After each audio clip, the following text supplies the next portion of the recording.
Seorang oknum guru ngaji melakukan pelecehan seksual terhadap 10 murid perempuannya di Depok, Jawa Barat. Polisi kemudian bergerak cepat menangkap pelaku di kediamannya. Mirisnya, aksi bejat oknum guru ngaji itu dilakukan di majelis taklim di mana tempat pelaku mengajar. Momen pengungkapan kasus tersebut terekam dalam Grebek on Location.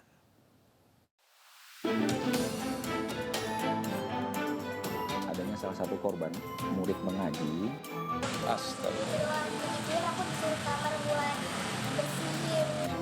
Belasan muridnya, baik itu perempuan maupun laki-laki. Sekarang adanya ikut sama saya bonceng atau mau bonceng sama Iya, TV selain TV dibuka atau enggak dibuka. tidak menutup kemungkinan akan ada korban lainnya. Mungkin hilaf ya, sering nonton film.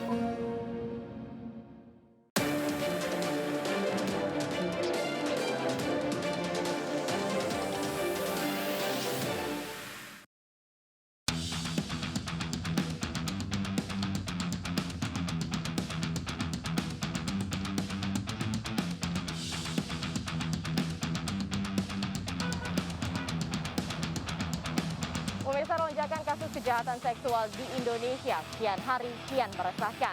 Satu persatu korban memberanikan diri menyuarakan ketidakadilan yang menimpa diri mereka.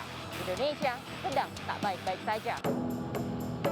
Ironinya, mayoritas predator seksual ini adalah mereka, orang-orang terdekat dan juga orang-orang yang punya kuasa. Seperti yang terjadi di kawasan Depok, Jawa Barat, di mana salah seorang oknum guru ngaji ini melakukan pelecehan seksual terhadap belasan muridnya yang masih berusia 10 hingga dengan 15 tahun. Lantas, seperti apa modus dan juga kronologi dari kasus ini? Selengkapnya dalam Grebek on Location.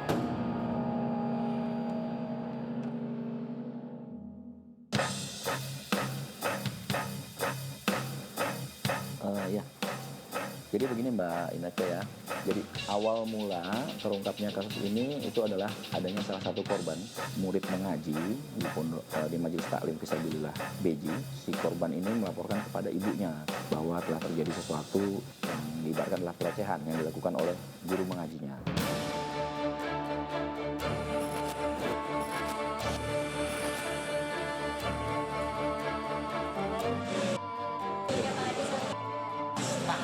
Terus kalau jarang-jarang Astaga. itu disuruh aku dikasih duit. Yang pertama kalau beliin duit aku disuruh kamar buat bersihin. Tapi ternyata ntar aku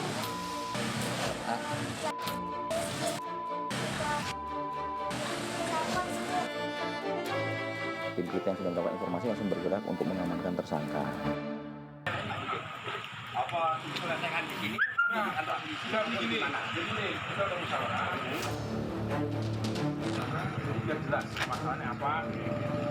Sekarang adanya ikut sama saya bonceng atau mau bonceng sama ada. Di atas aja. Ya, bisa di atas aja. Ya udah di atas aja ya. Apa sama ibu itu. Oke, di depan deh. Pendapat Itu boncengan mau, boncengan hitam berikut.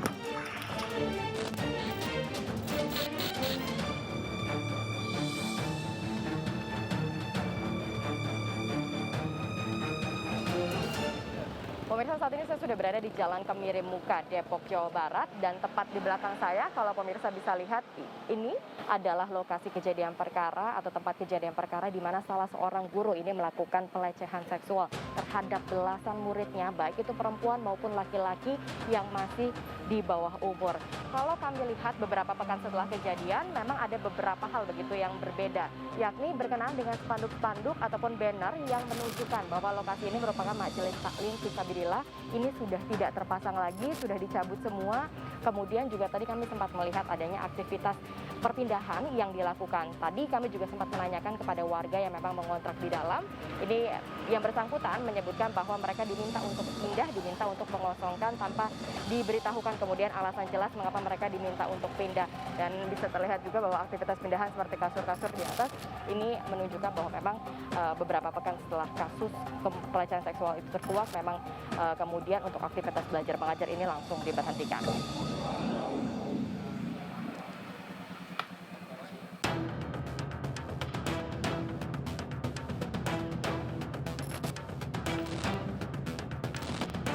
Si pelaku ini melakukannya bisa di dua tempat yang berbeda. Yang pertama di depan atau pada saat pengajian. Yang kedua adalah di ruang yang kita bisa bilang adalah ruang konsultasi yang tempat biasanya buat istirahat si pelaku. Udah berapa lama mengajar? 2 tahun. 2 tahun. Terus ngelakuin pencabulan itu di mana sih? Hah?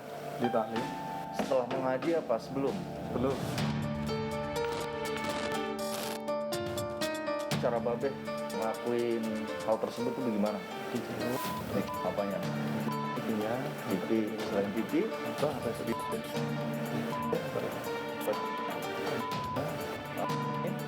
Ya. dibuka nggak tuh? Enggak dibuka. Jadi memang pelaku ini menekankan kepada murid-muridnya untuk tidak boleh memberitahukan kepada baik majelis taklim, guru yang lain ataupun orang tuanya juga. Kira-kira ada berapa korban? Totalnya kemarin 8, nggak tahu kurangnya berapa. Ya 10 kurang tahu saya tidak alam. Baru 10 yang melaporkan, kita masih mencari lagi, namun tidak menutup kemungkinan akan ada korban-korban lain ya, karena memang ini anak-anak, jadi kita harus pelan-pelan untuk menanyakannya. Sebenarnya pelaku ini sudah punya 2 istri ya, dia juga punya anak perempuan yang sudah berusia 20 tahun ke atas. Dan makanya akan coba kita dalami apakah kejiwaan pelaku ini memang normal atau mempunyai sifat pedofil. Terus yang menyebabkan Babeh melakukan hal itu tuh apa penyebab? Mungkin hilaf ya. Seling nonton film? Mungkin tidak pernah sama sekali. Nggak pernah. Pelaku ini kita jerat dengan pasal 76E junto pasal 82 Undang-Undang RI Nomor 35 2014 tentang Perlindungan Anak. Juga kita junto lagi dengan pasal 64 KUHP tentang gabungan tindak pidana. Ya, ancaman hukumannya itu 5 sampai 15 tahun. Namun dalam ayat berikutnya dinyatakan bahwa kalau yang melakukan adalah seorang guru, seorang wali, atau orang tua dari korban, maka hukumannya bisa ditambahkan 1/3 dari ancaman hukuman yang dipersangkakan. Ya.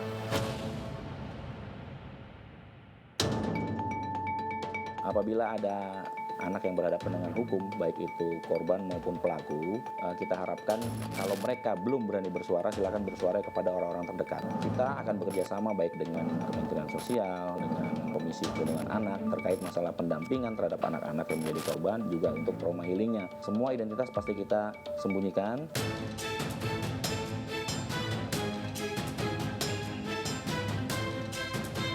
Banyaknya kasus kekerasan seksual yang terbongkar akhir-akhir ini menunjukkan bahwa Indonesia sedang darurat kekerasan seksual. Pemerintah pun harus berani mengambil langkah upaya tegas untuk membuat aturan dan juga payung hukum berkenaan dengan hal ini. Ironinya sejumlah kekerasan seksual justru terjadi di lingkungan pendidikan, tempat tumbuh kembang anak yang dinilai aman oleh orang tua.